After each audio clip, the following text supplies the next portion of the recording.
All right, hi and welcome to today's Engaging for Missouri webinar. I'm Alice Roach from the Division of Applied Social Sciences at the University of Missouri, and I'll be your host today. With this webinar series, we intend to facilitate a discussion focused on research-based insights that leaders like you can apply in your own work to benefit and strengthen the state's agriculture and food system, hospitality sector, and communities. Today we have Dr. Sarah Lowe joining us to present about how COVID-19 may affect farms and ranches that sell food in local and regional markets. Before I invite Dr. Lowe to begin, I want to share a few housekeeping notes. First, we'll close the webinar today with a question and answer session. Those of you who connected to today's webinar via your computer can submit your question in the chat screen. So to open that chat screen, you can just click the chat button at the bottom of the Zoom window. If you joined by phone today, then you can email me your questions at roacham@missouri.edu. Second, all attendees are muted and may not start their video.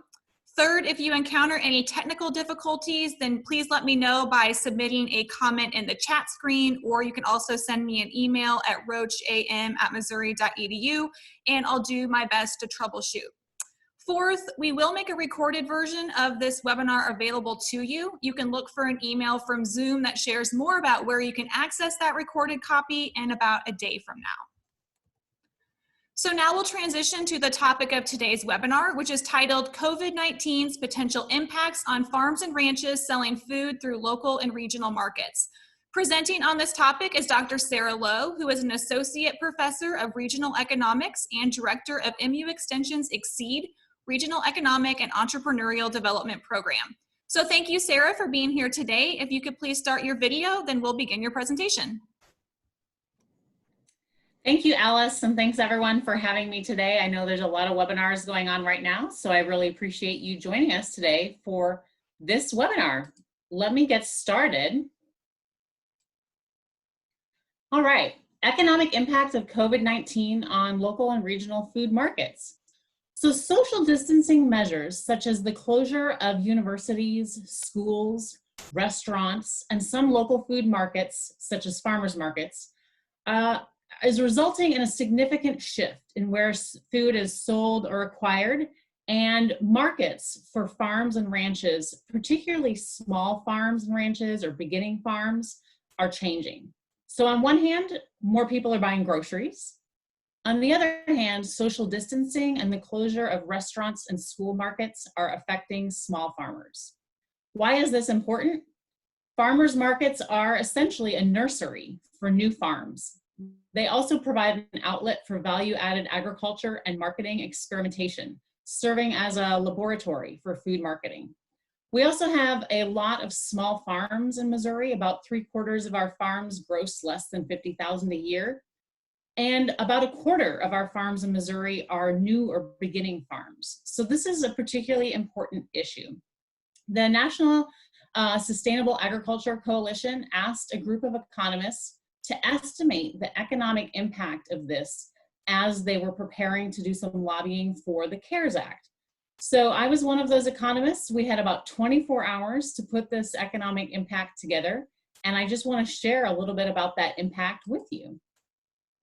Our analysis suggested that farmers who lose access to direct markets could lose as much as $688 million in sales in a 3-month period, so only from March through May with that $688 million.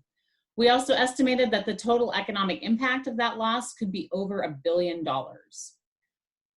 NSAC and NFU, their lobbyists, took this information to the Hill, started using this kind of information to help the Senate as they're putting together the CARES Act. The CARES Act was signed on Friday afternoon. It provides around $2 trillion in aid. And as an unprecedented kind of thing, the CARES Act specifically included relief for farmers and local food systems. I don't think any other bill has specifically called out local food systems like this in a emergency kind of act like this. So I think that the result of our economic impact analysis really did help inform the Senate Ag Committee, inform senators about some of these issues. The CARES Act, as was passed, did not contain specifics, however. So it didn't say X many dollars towards farmers markets. There's just this more general language that I have here on the slide about specialty crop producers, livestock producers, including dairy, and producers that supply local food systems, including farmers markets, restaurants, school, farm to school.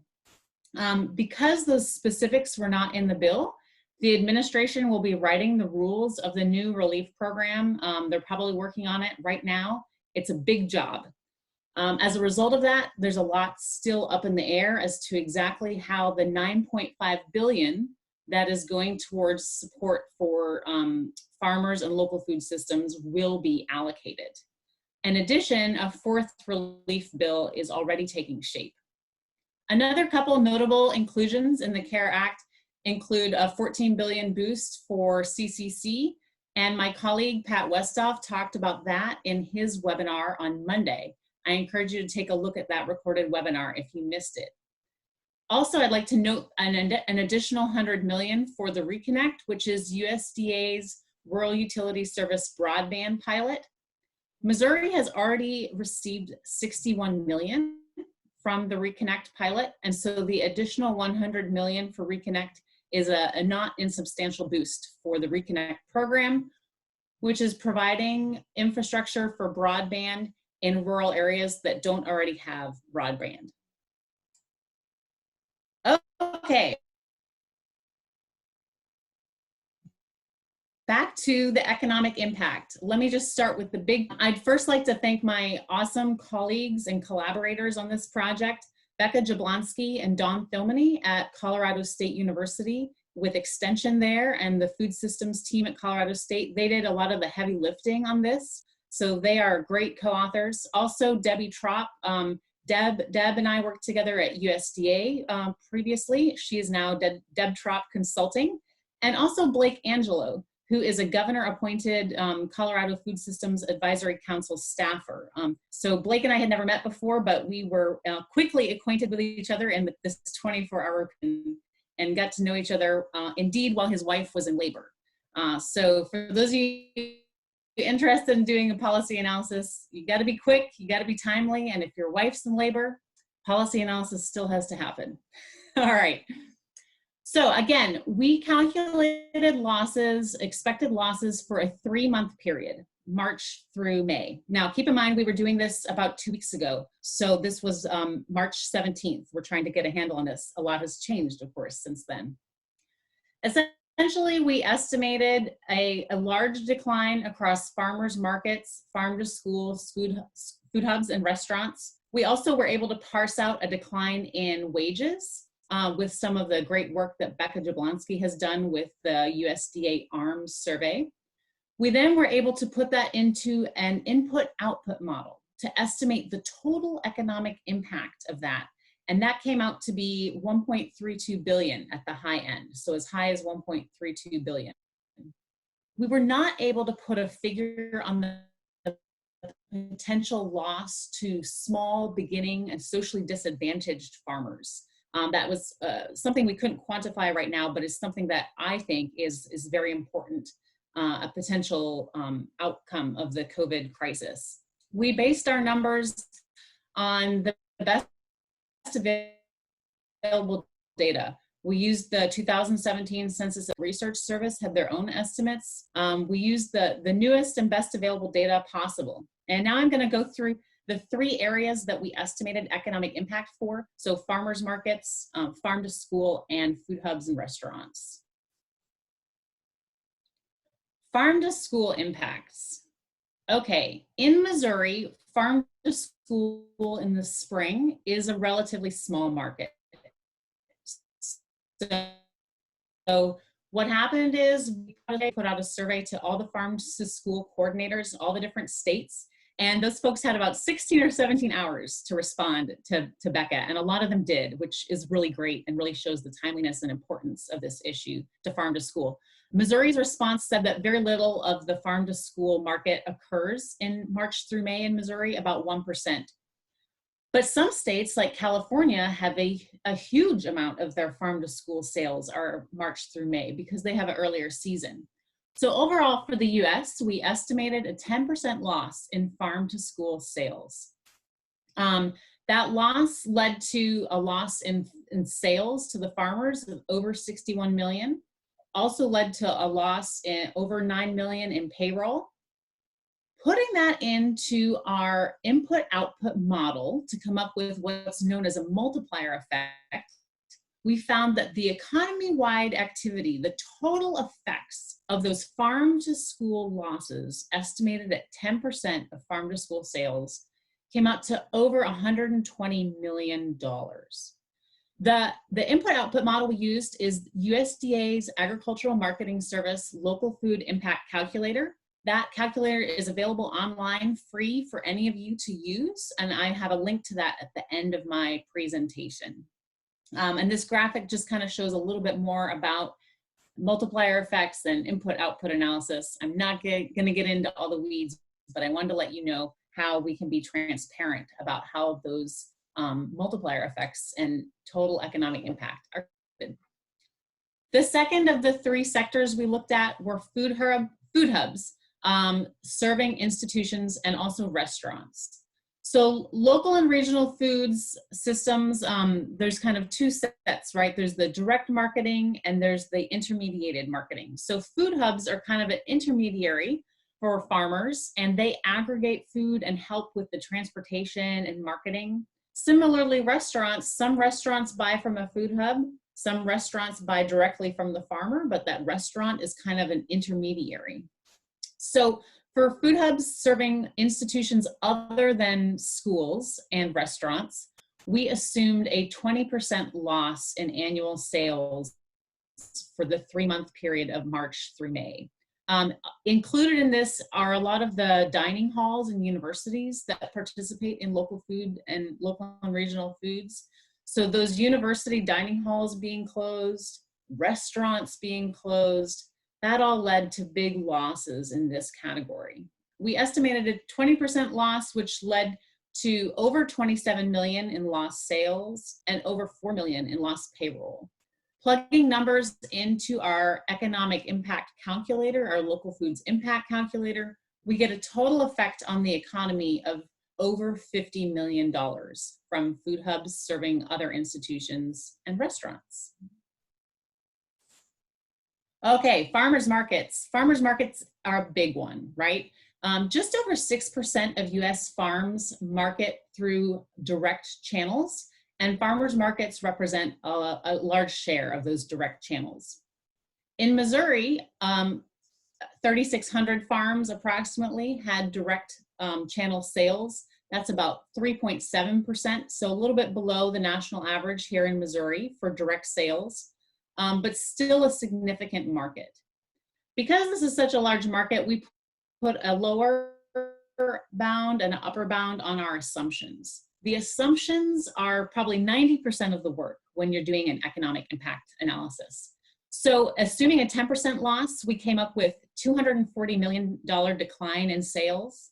And assuming a 25% loss, the high end, we came up with a $600 million decline in sales. And of course, those led to payroll effects too. There's a lot of unknown on this farmers market impact for sure.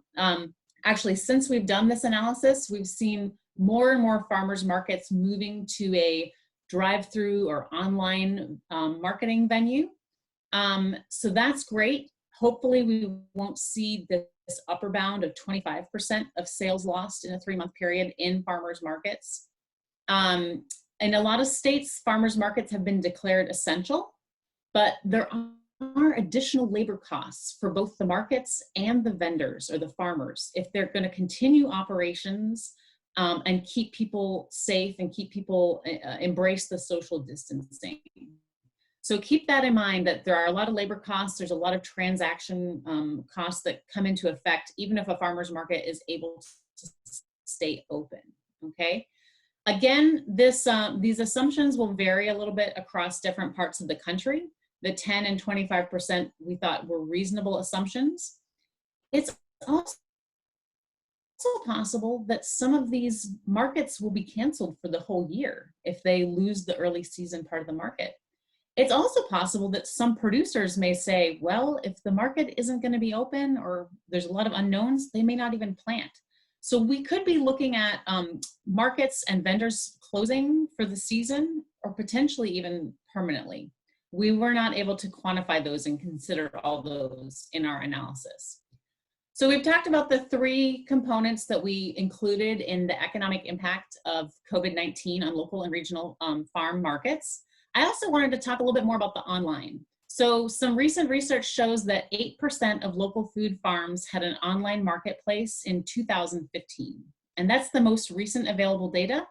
Those data are from the Local Foods Marketing Practice Survey that USDA conducted in 2016, asking about 2015 data. That survey is going to be repeated in 2021 for 2020. So I'm expecting to see more online marketing. I think online marketing is an important path forward for local food farms, for farms experimenting with value added and different types of marketing. And actually, with a colleague, Jeff O'Hara, we published a journal article in January looking at online sales as an opportunity for rural farms. And our research found that beginning farmers, female farmers, and urban farmers were most likely to already have online marketplaces in 2015.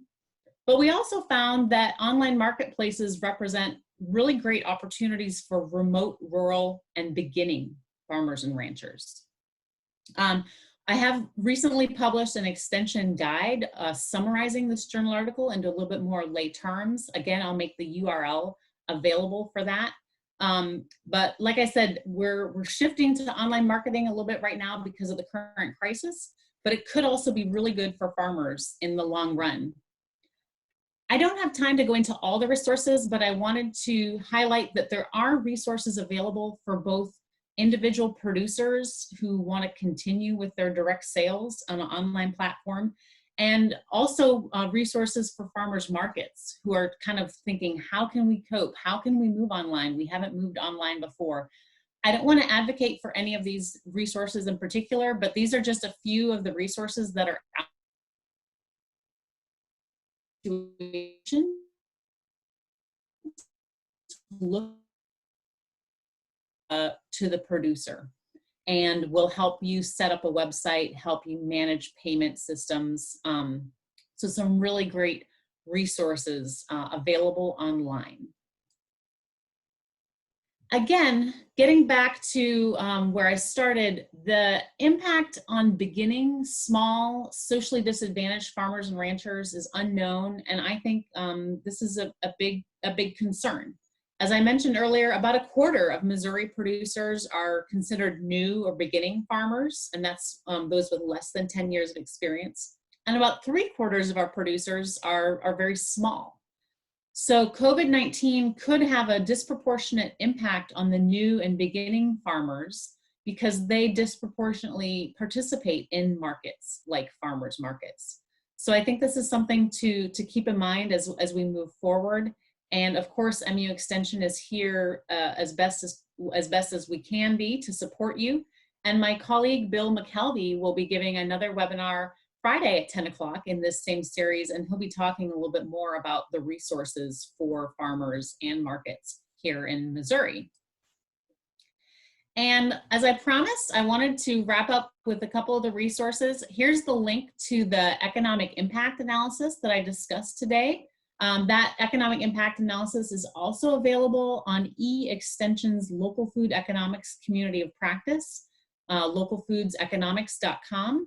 You can also access the Local Food Economic Impact Calculator on there, so you can play around with a little bit what would happen in your community if your farmer's market closed. And finally, I have the link on here for the online sales extension guide. Any questions, I encourage folks to put their questions into the chat box. And at this point, I think Alice has a little poll for you to get some interaction going. We sure do. So I will launch the poll. So there are two questions that you see up on the screen now. Both are multiple choice questions, so you can check all that apply. One's asking about marking which sources from which you've purchased food more often than usual since the COVID-19 pandemic began. And then the second question is asking about which sources from which you've purchased less food than usual since the COVID-19 pandemic began. So we'll wait a few more moments and let people register their responses, and then Sarah can summarize the results.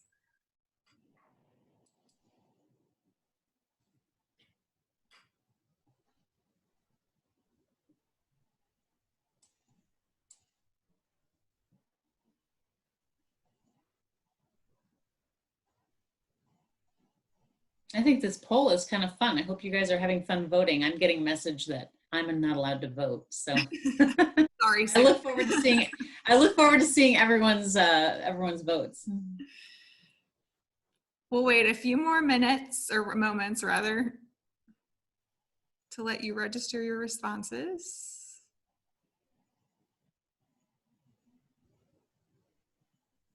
Also, feel free to be chatting questions to us during this time if you've already voted.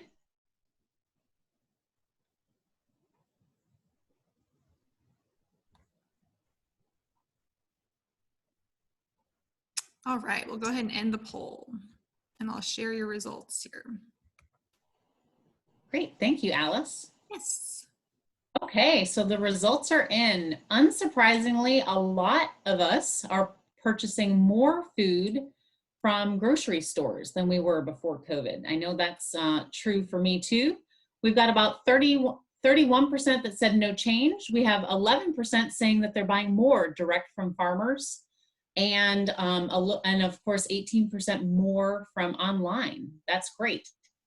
In terms of what outlets have had a decline since the COVID-19 pandemic, 67% of you noted that you're purchasing less food than usual from restaurants.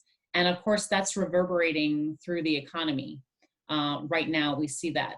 15% of you are saying you're buying less food direct from farmers, okay? So maybe the farmers market being closed is affecting. So these are really important things. I appreciate everyone's input. Grocery stores up, restaurants down, direct from farmers up and down. Kind of like when I started this webinar, you know, on one hand, groceries. On the other hand, those institutional markets, those restaurant markets are important markets for our farmers. Thanks for participating in the poll, everyone. Yes, thank you. We'll go ahead and get to questions because we do have several that have been submitted. The first is, Sarah, could you just clarify whether the data that you mentioned today were specific to Missouri or the US in total? And then I believe they're US in total in most cases. Is that correct? Yep. Yes, the analysis was for the US in total. Bill's webinar Friday will talk a little bit more about Missouri specific, but this analysis, the economic impact that I calculated there was for the US total. Because we were trying to help with the CARES Act. So we have a question about, is there any way to extrapolate some of those data to understand what's happening on a county by county basis? So at the county level, I think that will be tough. If you're particularly engaged in your county, absolutely. Of course, the Census of Ag data is available at the county level to a certain extent. The more local foods activity in your county, the more likely it is to be available to you publicly through Census of Ag. A lot of the data we used in this was actually confidential data, right? So Becca's analysis of the workforce, the wages paid by local food producers, that's not publicly available data. The data on the online marketplaces, again, that was confidential data. We're locked up in a very confidential NAS data lab to use a lot of these data. We're not allowed to connect those data to individual producers, but we are allowed to use those data for statistical purposes. So at the county level, you could do some estimates. You could, if you had information on farm to schools, on farmers market sales, on food hub sales in your county, you could certainly back it out. And a lot of the methodology is in the brief. And of course, I'm happy to take questions via email too. Great. We do have a question about, are there any suggestions on how a pick your own farm might weather the crisis, or how those farms might be affected by the crisis? Yeah, I think that's a really good question. Of course, the social distancing, folks staying in their house is going to really adversely affect pick your own. On the other hand, as an economist, I like to have two hands, right? On the other hand, there may be more opportunities for pick your own, particularly on the labor side. I think there's going to be a lot more demand for farm labor because of the crisis domestically than traditional. So maybe even some farms are going to enter pick your own because they can't get the labor they would normally have for picking fruits and vegetables. So in true economist fashion, I'd say there's a little bit of both, a lot of unknown. So CSAs are also mentioned in the question here. Are CSA boxes or grocery stores selling direct to grocery stores, are those options? And what might producers consider if they're looking at a new distribution channel like a CSA or a grocery store sale? I think a CSA type channel is really looking good right now. And a lot of what some of the farmers markets that are being innovative and trying new models are kind of going to a CSA kind of model, right? You tell us what you want, we'll box it up, and we'll put it in the trunk of your car through a drive-through kind of model. So a CSA model is looking really good right now, particularly in terms of customers getting a box of food and complying with the social distancing that we're being asked to do. So CSA models, I think, are looking good. And to the extent on the financial side of CSA, of course, there's that risk sharing. Boy, risk sharing looks really good to small farmers right now. So again, a lot of unknown, but I think CSA is a promising model. So is there any idea about what the economic multiplier looks like? That's in the question here about if you're making sales through CSAs, how does the economic multiplier differ from sales made in other channels? Well, I do not have the data on hand, but I would say the multiplier effects are pretty similar. Okay, a lot of the production side assumptions are going to be the same, whether you're marketing through a CSA or through a farmer's market. The big difference will be on labor. If you're having to hire more labor to package and or deliver CSAs, that's going to increase the economic impact of that particular operation. Sure. We have a question here about the time period of the analysis. You looked at March to May. Some farmers markets really don't start scaling up until later. So what's the effect of if social distancing recommendations are extended later into the summer, what kind of effect would that have? Right, absolutely. I think that the later the social distancing goes on, the higher the economic impact of potential losses for local and regional markets is gonna occur. We were originally asked just to do a 3-month. Again, keep in mind we did this analysis over 2 weeks ago. So at the time, people were thinking, oh, this should be over around May, and so that's why we were asked to do a March through May analysis. Certainly, more northern states are going to be more affected as the social distancing goes on. So if social distancing is going on through July, I do think that it's possible we'll see more producers, more markets closing, more negative economic impacts for the sector generally, but also for individual producers and individual markets the later into the season this goes. For example, the farm to school estimates. Farm to school is their big season, of course, is the fall. Students are back to school. There's a lot of produce available. There's a lot of opportunities for agricultural education around those farm to school programming. If schools don't open in August as planned, that will have a big hit, of course, on those farm to school sales. Okay, we have one clarifying question about, you mentioned how small farmers are affected. What's the definition of a small farmer? Well, you pick. You can pick any definition. In terms of local and regional foods, I tend to define a small farm a little bit smaller than USDA. I think right now, Economic Research Service is defining small farms as grossing less than $350,000 a year. I mentioned that statistic that 3/4 of Missouri farmers are grossing less than $50,000 a year. So, so my comment on small, you decide what you think is small. The smaller the gross sales, the more the marketing channels that the small farms are using are affected, is going to have an outsized impact. So if you're a small farm and you have a CSA and it's business as usual, you're not going to be affected as much as a small farm that's maybe starting up, is maybe dependent on the foot traffic from a farmer's market. That farm is going to be much more affected than someone who's got a CSA and is a little bit business as usual. Okay. We have a question here about the sudden interest in meat. I mean, I've seen a lot of data about how meat sales have really spiked. What are opportunities for producers to sell direct meat products? Yeah, I've seen a lot of anecdotal notes on demand for meat going up. In terms of Pat talked on Monday, of course, about the commodity markets, and without restaurants, restaurants are a big, seller of meat. But a lot of people are looking for meat at home where they maybe weren't before. And so to the extent that local producers have meat available and processed and ready to go and can meet the labeling requirements and safety requirements associated with that meat, I think there are a lot of opportunities as more and more of us are eating at home. The weather is getting better. We might be able to fire up the grill, throw a steak on the grill. So there's certainly a lot of opportunities. Anecdotally, I've heard a lot of producers saying that they're selling out on meat. They're selling meat as fast as they can. Okay. We have time for one more question.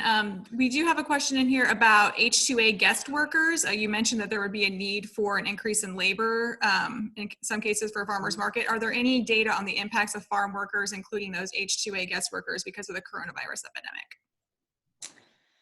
I don't have any data. Diane Charlton at Montana is kind of one of the country's leaders in terms of farm labor and H-2A impacts. So I know that I think she had a blog post or something. I could probably, if someone wants to email me, I could probably connect someone with her. But a little bit outside of my area of expertise, I apologize. Sure.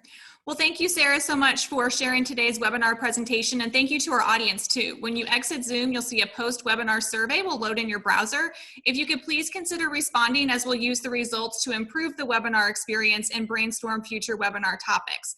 Again, you should receive a recorded version of today's webinar via email within a day or so. So as a reminder, Friday's Engaging for Missouri webinar will feature Bill McKelvey, who is a senior project coordinator who works with our division's Interdisciplinary Center for Food Security. Bill will speak about the impact of COVID-19 on community food systems. So thank you again for joining us, and have a great day.